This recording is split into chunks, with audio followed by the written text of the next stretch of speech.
우리가 기도하면서 긍휼을 구했는데, 긍휼은 그러니까 이해가 안 될 때 사랑하는 게 긍휼입니다.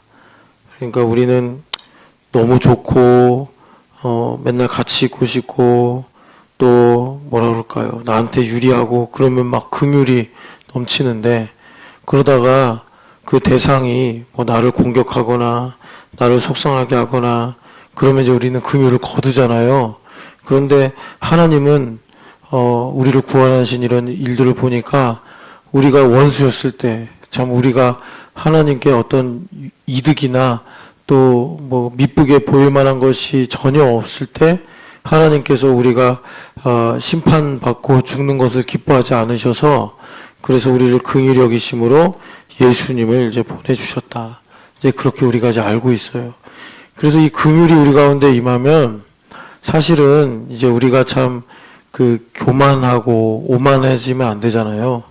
그런데 그럴 일이 없어집니다. 그래서 긍휼이 참 좋고, 우리가 하나님께 뭐 여러 가지 구하잖아요. 하나님 뭐 물질이 필요하고 건강하게 해주시고, 또 여기 우리 애들 철야 예배 하는데 얘네들도 공부 잘하게 해주시고 뭐 이런 거 구하잖아요. 뭐 나 좀 복 주시고. 그런데 정말 뭐 다 구하는 거야. 다 믿음으로 구하면 좋지만 이 긍휼을 구하는 게 참 우리에게 복됩니다. 여러분 긍휼을 구하시고, 그래서 긍휼이 여기는 거는 아까 말씀드린 것처럼 내 자식을 긍휼히 여기는 건 사실 성경에서 긍휼이라고 말 안 합니다. 내가 좋아하는 사람을 좋아하는 사람이 아파요. 그러면 막 아파서 어떻게 해 그러는데 그건 긍휼이 아니에요. 긍휼히 여기는 거는 하나님께서 호세아서 11장을 보시면 하나님께서 이런 탄성 같은 외침, 한 마디의 외침 같은 말씀을 하시는데, 하나님께서 이래요. 불 붙는 것 같은 마음이다. 이걸 긍휼이라고 하시는데, 자, 8절 읽겠습니다. 에브라임이여 내가 어찌 너를 놓겠느냐? 이스라엘이여 내가 어찌 너를 버리겠느냐? 내가 어찌 너를 아드마같이 놓겠느냐? 어찌 너를 스보임같이 두겠느냐? 내 마음이 내 속에서 돌이켜 나의 긍휼이 온전히 불붙듯 하도다. 아멘. 예.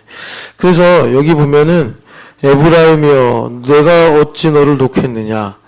그러니까 지금 에브라임이 우상 숭배하고 불순종해가지고 하나님께서 공의로 이제 놓으시겠다 이런 말이죠. 이스라엘이여 내가 어찌 너를 버리겠느냐? 버리시겠다는 말입니다. 그거는 하나님의 사랑이 이제 다 쓰고 없어서 더 이상 사랑할 수 없다 이런 말씀이 아니고, 그러니까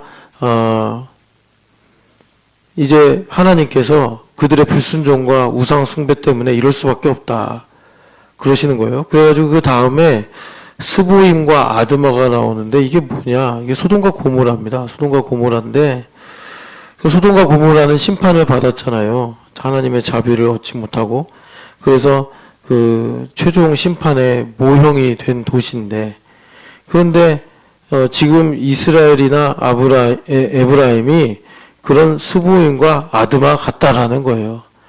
그런데 하나님께서 그러면 심판하시고 그러셔야 되는데, 하나님께서 말씀하시는 것이 내가 어떻게 너를 아드마같이 스보임같이 그렇게 심판하겠느냐 하시면서 하나님께서 긍휼을 말씀하시죠.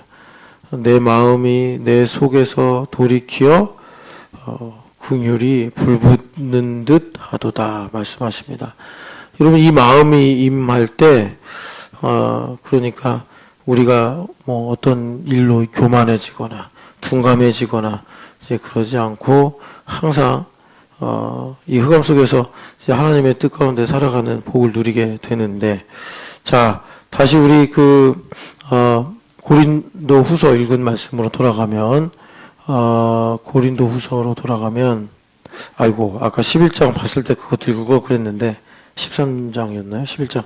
근데 여기 보면은 주님께서 고린도 후서 9장을 다시 돌아가면요, 하나님께서 뭐라고 그러시냐면 인색함을 하지 말아라 그렇게 말씀하시죠. 그래서 7절에 마음에 정한 대로 해라. 그리고 그 전에 이제 8장 보면은 같은 주제로 말씀하시면서 할 마음만 있으면 하나님은 받으신다. 이렇게 말씀하십니다. 여기 마음이라고 이렇게 이제 바울 사도가 말씀하신 것이 바로 긍휼이 부어진 마음입니다. 그래서 긍휼이 부어지면 하나님께서 그렇게 균등케 하시는 일을 하신다라고 말씀을 하시는 거예요. 자, 우리가 이제 두 번째로 기도할 때 좀 이걸 집중해서 기도하기 원하는데 실제입니다. 실제. 우리가 계속 이 실제에 관해서 듣고 있잖아요. 실제에 대해서. 우리가 사는 시대는 여러분 참 혼란스럽고 또 어지럽고, 뭐 석유값도 이제 $100 넘었다 그러고, 그럼 뭐 이렇게 이제 더 가면 환율도 1,600원까지 갈지도 모르고 참 어렵죠. 이 환율이 올라가면 정말 그 심각한 게 선교가 힘들어집니다.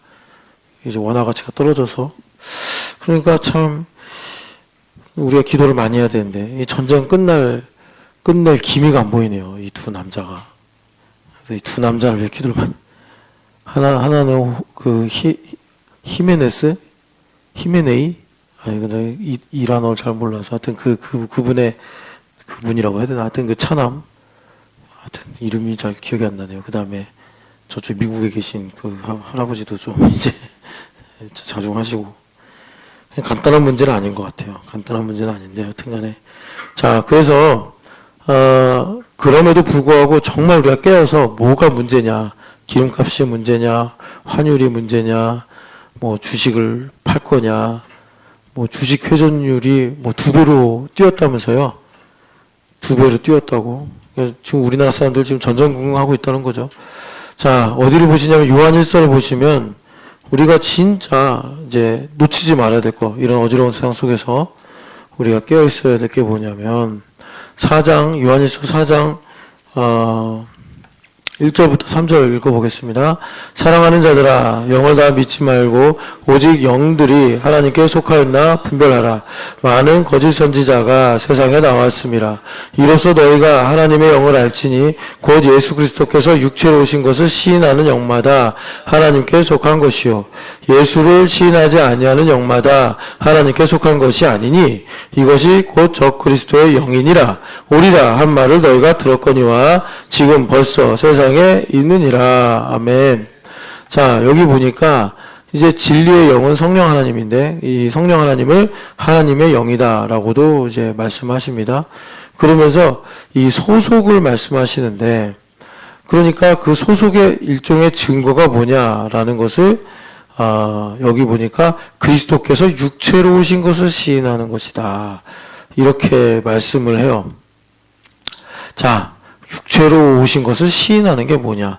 뭐 여러분들 다 세례 받으셨으면 예수님께서 동정녀 마리아에게 잉태하시고 본디오 빌라도에게 고난 받으신 걸 다 아시는데, 뭐 그거 사도신경 하면서 저는 성령으로 말미암아 그 동정녀 마리아에게 잉태된 걸 믿을 수 없습니다. 반대로 고백하시는 분 없잖아요. 그러면 뭐 2절은 우리에게 큰 문제가 안 되겠죠? 안 될까요?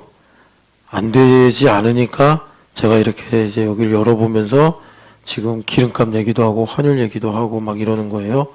자, 그래서 여기 보니까 이 예수 그리스도께서 육체로 오시는 것을 시인하는 사람은 하나님의 영으로 이제 인치심 받아서 고백을 하는 건데, 그런데 여기서 이제 분별을 해야 되는 거예요. 말세가 어지러우니까. 그래서 여기 보면 적 그리스도의 영, 뭐 다른 말로 사탄이라고도 할 수 있는데 이제 그것들이 와가지고 미혹을 한다 이거죠. 그래서 육체로 오신 것을 시인하지 못하게 한다 이런 말을 하는 거예요. 그러면 그게 뭐냐? 그게 뭐냐? 여기 3장 앞에 가시면 아예 그 요한사도께서 아주 구체적으로 말씀하셨는데, 자, 16절 같이 한번 읽어보시겠습니까? 3장 16절. 그가 우리를 위하여 목숨을 버리셨으니 우리가 이로써 사랑을 알고 우리도 형제들을 위하여 목숨을 버리는 것이 마땅하니라. 아멘. 아, 이거 심각하네요. 아니 그냥 적당히 친하게 지내는 건 좋은데 목숨을 버리는 거라고 하면은 이거는 이제 차원이 좀 다르죠. 우리는 내가 중요하게 생각하는 시간, 그거 나랑 좀 같이 쓸래? 이것도 되게 좀 싫잖아요. 내가 좀 남는 시간, 내가 이래도 되고 저래도 되는 시간은 뭐 얼마든지 같이 쓰자 하겠는데, 정말 내가 같이 쓰고 싶지 않은 시간, 나만을 위해 쓰고 싶은 시간, 그런 것들을 이제 나누어야 되는 상황, 그런 걸 이제 예수님께서 억지로 오리를 가져간 자에게 심리를 가라, 이런 말씀으로 이렇게 이제 말씀도 하셨지만, 그러면 이제 막 싸움도 일어나잖아요. 그러면 막 흘겨보기도 하고, 뭐 이거 멀리 있는 얘기가 아니라 저는 제 얘기인데 여러분들은 어떻게 들으시는지 모르겠네요. 예. 그러면서 이제 여기 누구냐, 사도 요한 선생님이 17절 18절 말씀하시는데, 자, 이거 여러분들 뭐 많이 아시는 말씀이니까 17절 18절 읽어보겠습니다. 누가 이 세상의 재물을 가지고 형제의 궁핍함을 보고도 도와줄 마음을 닫으면 하나님의 사랑이 어찌 그 속에 거하겠느냐. 자녀들아, 우리가 말과 의로만 사랑하지 말고 행함과 진실함으로 하자. 아멘. 그래서 제가 지금 여기 성경 말씀에서 딱 그 구절을 찾지 못하는데, 형제가 배가 고픈데 말로 많이 먹어, 이거는 그 실제의 신앙이 아니다. 실제가, 그래요. 제가 연결을 안 했네. 실제. 그러니까 실제는 뭡니까? 여기 말하는 대로 말과 혀만이 아니라 행함과 진실함으로 하자, 이렇게 말해요. 행함과 진실함. 행함과 진실함. 그러면 실천하는 신앙이구나. 그래서 이제 한국에 우리 요즘엔 제가 그런 말씀 많이 안 드리는데, 큐티가 참 사람들의 신앙을 좀 율법적으로 많이 바꿨다라고 하는 게, 이제 큐티에서 이렇게 행함과 진실함으로 사랑하자, 그러면 이런 생각으로 결론을 맺어요. 실천해야지. 회사 가서 사랑을 실천해야지. 집에 가서 내가 실천해야지. 이제 이런 식으로 큐티 적용 딱 쓰고 오늘 큐티 했으면 그래요. 그래서 의지가 좀 강한 사람들은 열에 한 2명 정도 진짜 실천을 하죠. 악수하기 싫은 동료에게 회사 가서 먼저 인사하고 악수를 청하고 뭐 이런 일들. 그런데 그게 복음이 아니란 말이에요. 여기 행함과 진실함은 여러분 사실은 이제 뭐 말하려고 그러는지 알겠다. 벌써 느끼시는 분들 계신데, 예수님의 몸이 된 교회가 되라, 이겁니다. 행함과 진실함은 이 몸으로 하는 거잖아요. 그죠? 입으로만 하지 말라 하는 거 아니에요? 그러니까 몸 된 교회. 그래서 내가 교회가 돼서 살면 이게 저절로 이루어져요. 근데 교회가 안 되면, 그러니까 내가 기분 좋을 때는 뭐 바다가 태평양 같죠. 그냥 다 오시오, 다 부탁하시오. 그냥 너무 행복해. 그런데 우리 마음이라는 게 그러다가도 바늘하다 꽂을 자리가 없게 된다고. 그치, 유란자매. 상담하니까 잘 알잖아요. 그러니까 마음이 막 온 세상 모든 인류를 사랑할 것 같은 얼굴로. 그러다가 갑자기 이 마음이 그냥 좁아져가지고 바늘 하나 놓을 자리가 없어요. 이거 갖고 이걸 어떻게 하냐고. 이거 가장 끔찍한 구절 중에 하나예요. 그런데 교회가 되면 우리가 행함과 진실함으로 사랑하게 된다. 그래서 이 실제의 신앙, 우리가 지금 행함과 진실함. 근데 이제 원수마귀도요, 이게 뭔 말인지 너무 잘 알아요. 그래서 여러분, 제가 이제 말씀드리려고 그랬던 게 적그리스도의 영, 아까 얘기 나왔잖아요. 이 실제를 엄청 공격합니다. 실제를 엄청 공격해. 실제를. 그러니까 여러분들 이 실제라는 게 영의 문제다. 이걸 좀 여러분들이 오늘 좀 기도하면서 붙잡으시면 참 좋겠어요. 그러니까 다시 우리가 아까 읽은 요한일서 4장으로 가면은 예수 그리스도께서 육체로 오신 것을 시인한다라는 것은 이 실제가 있는 신앙을 가리킨다. 이렇게 여러분들 보시면 되겠고, 원수마귀가 이 말세에 적그리스도의 영으로 역사해서 우리를 미혹해가지고 이 실제를 잃어버린, 그러니까 실제가 없는 신앙. 실제가 없으면 마음이 편합니다. 마음이 편해요. 아까 제자도 하는데 그 박유미 집사님하고 이제 지난 있었던 일을 얘기하니까 박유미 집사님이 어우 막 이러더라고요. 내가 그게 왜 그래요? 실제가 있어서 그래. 실제가 있으면 주먹을 쥐고 이제 여기를 치는 거죠. 왜 이렇게 잽을 날리면 제가 맞으니까 제가 여기를 치면서 어우 근데 실제가 그래요. 그러니까 사람들이 실제가 없는 신앙을 좋아해요. 그냥 나이스한 신앙, 이론적인 신앙 이런 걸 좋아해요. 힐링 신앙, 웰빙 신앙 이런 거 좋아하지. 영과 혼과 관절골수를 찔러 쪼개가지고 지금 만약에 이런 거예요. 이걸 내 거라고 생각하는 건지 하나님의 것이라고 생각하는 건지 그거를 밝혀내는 건 말씀만 할 수 있는데 이 말씀이 영과 혼과 관절골수를 찔러 쪼개는 거예요. 그런데 우리는요 이것조차도 사변적으로 생각하기 쉬운 게 이 영과 혼과 관절골수를 찔러 쪼개면 뭐 설교를 듣다가 유레카 막 이런 게 그런 건 줄 알았는데 그런 게 아니라 자 안브라잔 집사님이 이 말씀을 들어요. 그러면 말씀이 살아 움직여서 안브라잔 집사님의 영과 혼을 찔러 쪼개고 관절과 골수를 찔러 쪼개요. 왜 쪼개는 거예요? 그 안에 암세포 뭐가 있는 거냐면 그러니까 이제 내 힘으로 사느냐 하나님의 은혜로 사느냐를 주님께서 드러내시는 거예요. 드러내시는 건데 그 찔러 쪼개는 일이 그러니까 안브라잔 집사님이 매우 소중하게 생각하는 그 문제를 가지고 시비에 붙이든지 아니면은 이것 때문에 누군가와 논쟁이 생기든지 뭐 예를 들어서 안브라잔 집사님이 내일 토요일에 딱 시간이 비는데 니베타 자매가 여보 나 좀 뭐 이렇게 다른 일 좀 하게 우리 제일 좀 맡겨줘요. 좀 우리 샤인이랑 놀아줘요. 근데 안브라잔 집사님이 한 몇 주 동안 연구하고 고생하다가 모처럼 토요일에 자기는 이제 딱 고상하게 밀크티 홍차 딱 마시고 그리고 이렇게 TV 좀 보고 누워서 핸드폰도 좀 보고 그리고 낮잠 좀 자고 그러다 교회 와서 좀 일 좀 하려고 그랬는데 아니 니베타가 그걸 그냥 놓치지 않고 네 시간 좀 나에게 다오. 그러니까 이제 안브라잔이 타밀러로 이제 막 뭐라고 하겠죠. 그게 그러니까 그렇게 오더라라는 겁니다. 말씀이 찔러 쪼개는 거예요. 말씀이 얼마 전에 신집사님 그 새벽 설교하니까 뭐 그런 말씀하시대. 자기가 작년에 야근 수당으로 뭐 700을 받았는데 My precious 막 그랬대잖아요. 그거 갖고서 골룸처럼 그냥 하나님께서 네가 골룸이냐 하시면서 그걸 이제 후 풀어서 날아갔대잖아요. 그게 말씀이 영과 혼과 관절을 찔러 쪼개 말씀이 역사한 거예요. 그게. 그러니까 신집사님은 모르겠어요. 그게 뭐 땅으로 꺼졌는지 뭐 안개가 수증기가 더 날아가는지 모르겠는데 은혜 받은 거예요. 은혜 받은 거예요. 그래서 그러니까 하나님께서 그러신 거죠. 현기야, 이 700이 누구 거냐? 신집사님이 다 하나님 거라고 예물이라고 고백했으니까 된 건데. 그 말씀이 여러분 사실로 역사합니다. 사실로. 우리 교회는 사실로 역사하는 거예요. 사실로 역사하는 거.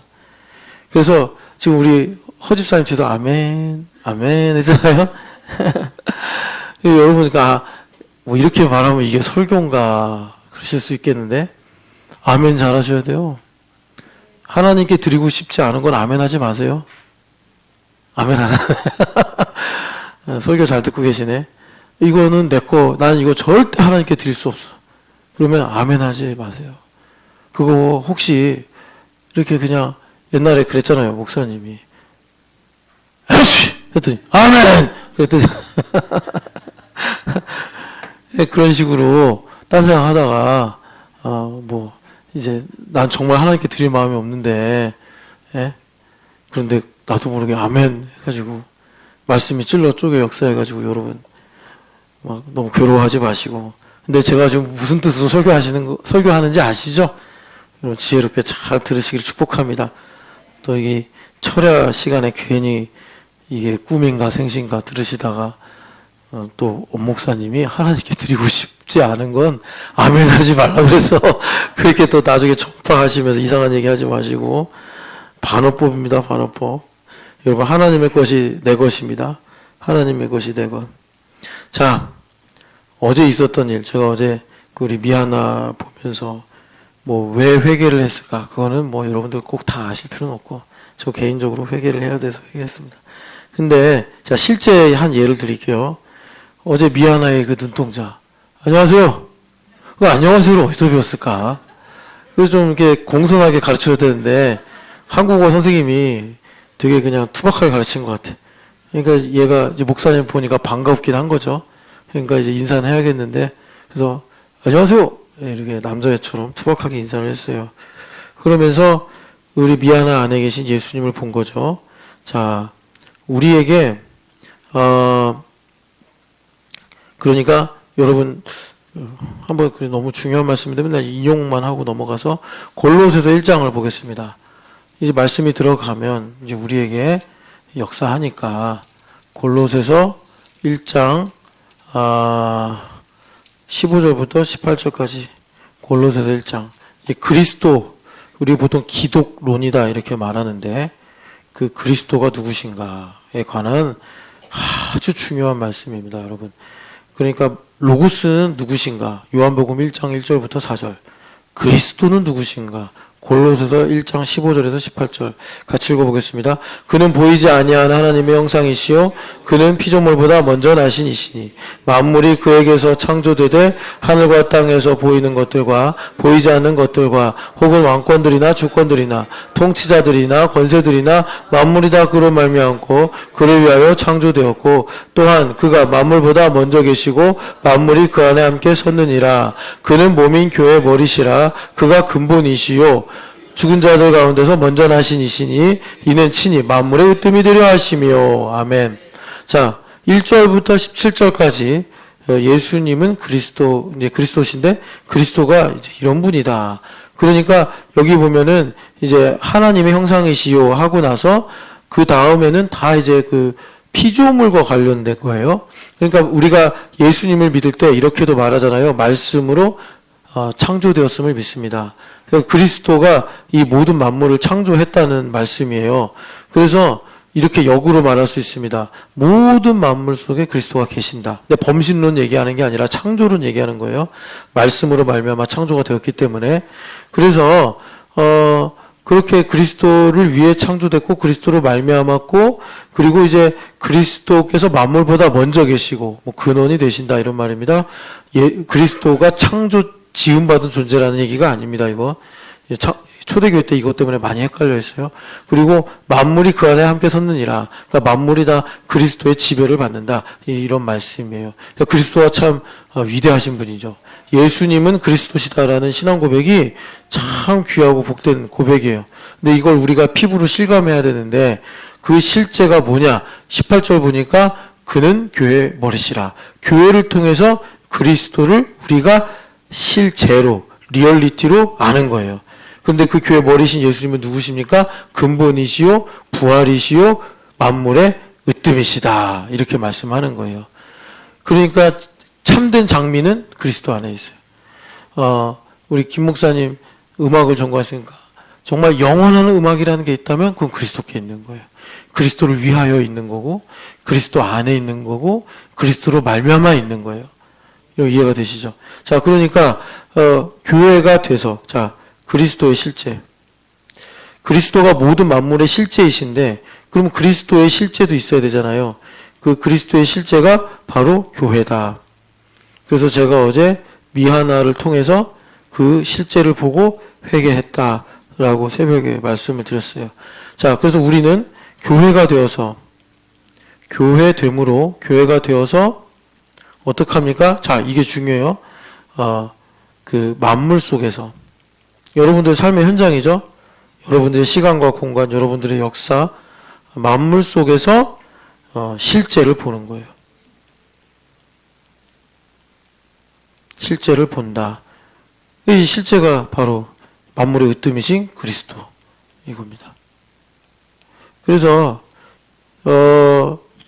그러니까 이 실제랑 이름이 비슷한데 전혀 좀 이제 다른 의미로 실제라고도 한다고 그랬잖아요. 실제. 이 실제 속에서 만물과 같은 거예요. 실제 속에서 실제를 봐야 돼. 아까 전에 제자도 하는데 율법과 은혜에 관한 얘기를 했어요. 율법과 은혜. 그래서 저도 이제 제자도 하면서 성령 하나님께 배우니까 근데 율법과 은혜가 워낙 큰 주제, 뭐 빛과 공기 같은 주제이기 때문에 이걸 뭐 우리가 마스터하는 건 불가능하다. 마스터하는 건 불가능하고 항상 깨어 있고 우리가 이 삶에서 율법과 은혜로 하나님의 뜻이 무엇인지를 깨닫는 게 중요하다. 그래서 제가 비유를 들었는데 이 비유가 별로 안 좋았나 봐요. 더 헷갈려하는 것 같아요. 그래서 뭐라고 했냐면 그래서 제가 좋아하는 야구를 갖고 얘기를 했는데 야구공이 이제 야구공을 투수가 던지잖아요. 구질이 좋다 안 좋다 이렇게 말하잖아요. 근데 구질이 좋은 야구공은 그러니까 이제 투수가 던지는 공은 빠르기도 빨라야 되지만 RPM이 엄청 돌아야 된다. 그래서 직구 같은 그 공도 여러분 그 오승환 아십니까? 이제 은퇴했는데 이 사람이 그 직구가 묵직했잖아요. 그래서 치기가 어려웠다고 빠르기도 했지만 근데 왜 치기 어렵냐면 직구인데 RPM이 엄청 돌아요. 그러면 보통 이제 아나운서들이 뭐냐면 볼 끝이 살아있네요. 막 그래. 뭐 뱀처럼 꿈틀거리네요. 그게 왜 그러냐면 RPM이 엄청 도는 거예요. 그래서 이 율법과 은혜가 이 속도와 RPM 같은 거다라고 얘기했더니 도저히 못 알아듣겠다. 그래가지고 제가 이해를 잘못 들었다 그랬는데 우리가 그러니까 그 율법과 은혜, 이 율법과 은혜를 가지고 살면서 이 만물 속에서 이 실제 속에서 이 실제를 봐야 한다. 이제 이런 말씀을 제가 지금 드리고 있는 것입니다. 그러니까 이 얘기 하려고 그랬어요. 그래서 이런 겁니다. 지금 저기 김상문 형제가 서서 유다미를 안고 있는데 그러니까 유다미 참 예쁘고 귀여운데 유미자매도 그렇고 저기 상문 형제도 그렇고 웬 고생인가 싶을 때도 많아요. 웬 고생인가. 제가 가끔 이제 자다가 꿈을 꿔요. 재입대하는 꿈. 그래가지고 너무 힘들어요. 막 어쩔 땐 꿈에서 상병까지 달았어요. 그래서 제가 1년 남았다 그러면서 꿈에서 깬 적도 있는데 유미 집사님 보면 그 꿈속에 있는 사람 같아. 이제 제대하고 한참 이제 예비군 훈련 받아야 될 텐데 다시 이등병으로 돌아가서 자 그런데 유다미는 하나님께서 언약으로 주신 아이니까 기쁘게 잘 키우시기를 축복합니다. 유다미 안고 열심히 뛰어다니시고 자 근데 여기 그러니까 김상문 형제가 그 율법은 뭐예요? 김상문이 40이에요? 막 40살, 40. 이 율법이에요. 이 40년 속 안에 계신 그리스도, 여기 써있네, 그리스도. 이 은혜예요. 그러니까 김상문 형제가 율법과 은혜 감각을 갖고 산다. 그럼 40년이 행복해. 그런데 율법과 은혜 감각이 없어. 막 제구가 안 돼. 막 던졌는데 막 데드볼 맞히고 그래. 그게 뭐예요? 40년 속에 그리스도가 별로 없거나 느껴지지 않아. 보이지 않아. 그러니까 그냥 내가 유담이 나와서 힘드네. 뭐 이러거나 유미자매가 유미자매 나이는 언급 안 하겠습니다. 하여튼간에 이 나이에 이런 생각을 할 수 있다는 거예요. 자, 그래서 여러분 우리가 이 실제 속에서 실제를 보는 이거. 그래서 어제가 아니라 오늘 새벽에 이 말씀 드렸잖아요. 자, 요거 다시 한번 보면은 우리는 돈이 없어서 걱정이 생기고 애가 공부를 못해서 스트레스 받고 뭐 누가 날 안 사랑해줘서 슬프다고 그러고 병에 걸릴까봐 걱정된다라고 그래. 이게 지금 실제잖아요, 실제. 그런데 이제 믿음의 눈이 열리면 이 모든 것이 뭐라고요? 그리스도와 나와의 문제다. 자, 그럼 뭐 이제 김상문 형제가 40이야. 근데 40인데 나는 뭐 집도 없고 뭐 나는 모아놓은 돈도 없고 막 이렇게 이제 헛헛한 마음이 들어요. 얼마나 꿈이 가득한 청년이었는데, 그지? 행시 공부할 때만 해도 참 그랬는데 그럴 수 있죠. 근데 너무 내가 진지하게 얘기하나 지금? 이제 설교 끝나고 기도 열심히 해요. 정말 내가 말한 대로 생각하면 안 되고. 근데 그런 모든 것이 다 우리가 예수님 믿는 사람들이잖아요. 영적인 사람들이잖아요. 이게 문제가 아니라고. 돈, 병, 집이 있냐 없냐, 내 자식이 공부를 잘하냐 못하냐, 이게 문제가 아니고 나와 그리스도와의 문제다. 나와 그리스도와의 문제다. 예, 그래야 된단 말이에요. 자, 그런데 중요한 건 뭐냐면 이제 실제를 왜 찾아야 되느냐 이건데, 자, 아침에 이제 우리 여원이가 새벽 예배에 나와서 어머나 누가 여기 깨우지 마요, 깨우지 마. 자, 그러니까 그 이만영 집사님 딸이 임여원인데, 한영 집사님이 요셉부에서 요셉부가 아니라 어디지? 사무엘부에서 우리 한영 집사님이 인기가 많아요. 그래서 뭐 서원이도 한영 집사님 좋아하고 또 저기 슈퍼파워도 한영 집사님 좋아하고 막 그래. 그러니까 하나님께서 다윗을 축복하셨잖아요. 어떻게 하셨죠? 얘를 왕으로 세워야겠다. 그런 거예요. 그러니까 한영 집사님이 참 이 꼬맹이들을 잘 하니까 하나님께서 예원이 가만두면 안 되겠는데 해가지고 임예원을 좀 하나님께서 귀하게 써야겠다 이렇게 작정을 하시는 거예요. 이만희 집사님의 그런 걸 보고 그게 뜻이 하늘에서 이루어진 것처럼 이겁니다. 뜻이 하늘에서 이루어진 것처럼. 그럼 우리가 기도할 때 뭐라 그래요? 이제 땅에서도 이루어지다 그런단 말이에요. 그래서 임예원이 이제 중3 한 아직은 아닌 것 같고 한 3월 말쯤이나 4월 초쯤에 내가 정말 어떻게 공부 좀 열심히 해야겠다 각성을 했어요. 그래가지고 진짜 눈빛이 변하고 갑자기 이제 막 머리가 더 지혜롭게 막 회전하고 막 그래요. 그럴 때 이게 이제 이루어지는데 하나님께서 여기는 흑암이란 말이에요. 그러니까 여러분 흑암에서 행복하게 살면 좋죠. 근데 행복하게 살 수 없는 곳이 여기는 흑암이라니까. 흑암. 땅은 공허하며 혼돈하고 흑암이 깊음 위에 있다. 그러니까 행복할 수가 없다고. 그래서 우리 대신 그걸 다 해보고 신실하게 증언해 주신 분이 솔로몬이에요. 솔로몬이 다 해봤대잖아요. 다. 예. 그러니까 여러분들이 솔로몬이 안 해본 거 있으면 해보세요. 그리고 여러분들이 전도서 뭐 에필로그 써보시든지. 헛되다고 헛돼. 그래서 예레미야 선지자도 여러 가지로 이제 기도하고 연구하시다가 꼭 흑암에 사는 것이 자구새가 자기 낳지 않은 알을 품는 것 같다. 그러니까 이제 아까 말한 하나님께서 예원이를 정말 마음을 받고 지금도 열심히 하고 있는데 이제 더 열심히 하는 마음을 주셔서 얘가 이제 내가 이렇게 목표를 세워야겠다라는 마음을 갖고 공부를 열심히 해요. 그게 불법이라고요. 우리는 맨날 그거 달라고 기도하는데 그냥 하나님께서 뭐 이렇게 이방 종교들처럼 그렇게 내가 기도를 많이 했다고 내가 뭐 내가 하나님께 마음에 들었다고 그렇게 해서 하나님 주시면 그 불법이란 말이에요. 흑암이야. 성경에 이미 예고되어 있는 게 흑암은 어떤 곳이래요? 심판의 장소, 심판. 근데 뭘 여기서 행복하게 살려고 그래. 다 하나님 뜻대로 이제 영광 돌리고 살아야지. 그런데 이제 하나님께서 그것을 주실 수 있는 적법한 근거가 딱 하나 있어요. 하나님 나라와 하나님의 의 때문인데 그 근거는 그리스도다. 그리스도다. 그럼 내가 그리스도로 만족한다. 그리스도를 나의 주라고 고백한다. 라는 분명한 실체가 있어야 되잖아요. 그거를 하나님께서 어떤 한 가지 문제를 딱 특정하셔서 우리한테 보내신다고. 미아나처럼 보내신다고요. 우리한테 보내신다. 어제 나의 복음은 회개하라라는 거였고, 그러니까 하나님께서 그렇게 나에게 복음을 보내신다고.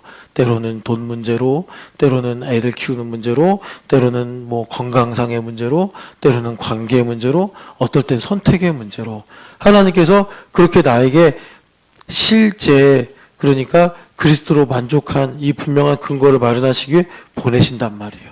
그럴 때 내가 율법과 은혜로 깨어있으면 이거는 그러니까 표지판이라 이거죠. 자, 우리가 경부 고속도로를 탑니다. 그래서 만남의 광장을 지나가요. 그 한참 가면 대전 몇 킬로라고 딱 표지판이 있어요. 그게 대전이 아니죠. 그로 가라는 거 아닙니까? 더 가서 천안 지나고 더 가가지고 대전까지 가야 되는 것처럼 그건 그냥 이종표일 뿐이란 말이에요. 이종표. 그 문제는, 그 고민은, 그 염려는 패스하는 거예요. 거기 머무르니까 이제 병이 생기고 거기 머무르니까 이제 거기서 내가 종이 되고 이러는 거예요. 지나가야 돼요.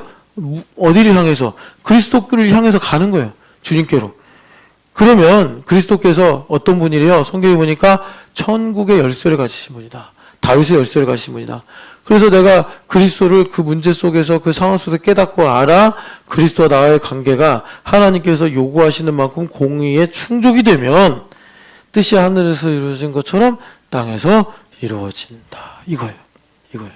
그래서 여러분 그 예수님께서 유대인들한테 알아듣게 말씀하시려고 마태복음에 보면 뭐라고 하셨냐면 율법이 한 획이 떨어진다. 마태복음에서는 이렇게 번역했잖아요. 우리 이제 한자를 쓰니까 1.1획 이렇게 말씀하셨고 누가복음에서는 율법의 1획이 떨어지는 것보다 이렇게 말씀했어요. 그러니까 율법이 1획이 떨어지는 것보다 천지가 없어지는 것이 쉬우니라 이렇게 말씀했어요. 그 이 율법이 1획, 율법은 어디냐? 이게 이제 하늘이야, 하늘. 이해되십니까? 그러니까 이게 우리가 좀 더 이제 깊이 들어야 될 말씀인데 이 율법에 의해서 천지가 다스려진다는 거예요. 율법에 의해서 천지가 다스려지는 거예요. 그래서 그 율법을 그렇게 찬송하는 거예요. 우린 맨날 율법주의 하면서 율법을 잘못하면 오해를 하는데 율법은 틀렸어. 뭐 율법적인 건 부정적인 거야. 뭐 이렇게 오해하기 쉬운데 율법은 좋은 거예요. 우리 복 주시려고 주신 거라고. 그래서 이 율법대로 사실 천지가 움직이는 거란 말이에요. 이게 되게 신비로운 것이 뭐냐면 지금 이제 트럼프 미국하고 이란하고 전쟁한단 말이에요. 뭐 어떤 사람은 미국이 옳다, 어떤 사람은 뭐 이란 편을 들기도 하고 막 왔다 갔다 하잖아요, 지금 전쟁이. 근데 이 모든 것이 다 그 신명기에서 모세 선생님이 완전히 방점을 딱 찍었는데 나타난 일은 우리한테 속한 거고 감추어진 일은 하나님께 속한 거야. 그렇게 말씀하시면서 그 모든 창세기부터 신명기의 모든 그 율법, 모세의 글이라고 하는 그 율법이 지금 BC 1500년에 썼으니까 한 3500년 지난 거잖아요. 지금도 그 말씀이 천지를 붙잡고 있다는 거예요. 그래서 그 모세 오경 때문에 이제 하나님 쓰신 거죠. 모세를 통해서 예수님도 다시 오시는 거고, 예수님 초림하신 거고, 예수님 고난당하신 거고, 예수님 부활하신 거예요. 자, 그러니까 주님께서 그 율법 1획이 떨어지는 것보다 천지가 없어지는 것이 쉬우니라 이렇게 말씀하셨어요. 그 말은 뭐냐면 율법이 이 천지를 붙잡고 있다. 나의 하루하루를 붙잡고 있다. 그래서 시편 19편에 율법을 완성하여 영혼을 소성케 하며 율법은 또 뭐라 그러죠? 아주 우둔한 자를 지혜롭게 하며 율법은 뭐 하여튼 하나님 경외하는 그 즐거움을 알려주며 이런 말씀이 쭉 있잖아요. 그래서 그 율법이 그러니까 우리에게 이제 어떤 일을 주냐면 예수님께서 오셔서 출사표로 말씀하신 게 뭐냐면 나는 율법을 완전하게 하러 왔다. 그래서 그 예수님을 영접하는 것이 율법의 완성의 삶을 사는 거예요. 그렇게 되면 어떻게 된다고요? 천국을 침노한다고요. 천국을 침노한다는 게 뭐냐면 나의 자유의지를 가지고 오직 하나님의 영광을 위하여 하고 살아가는 거예요.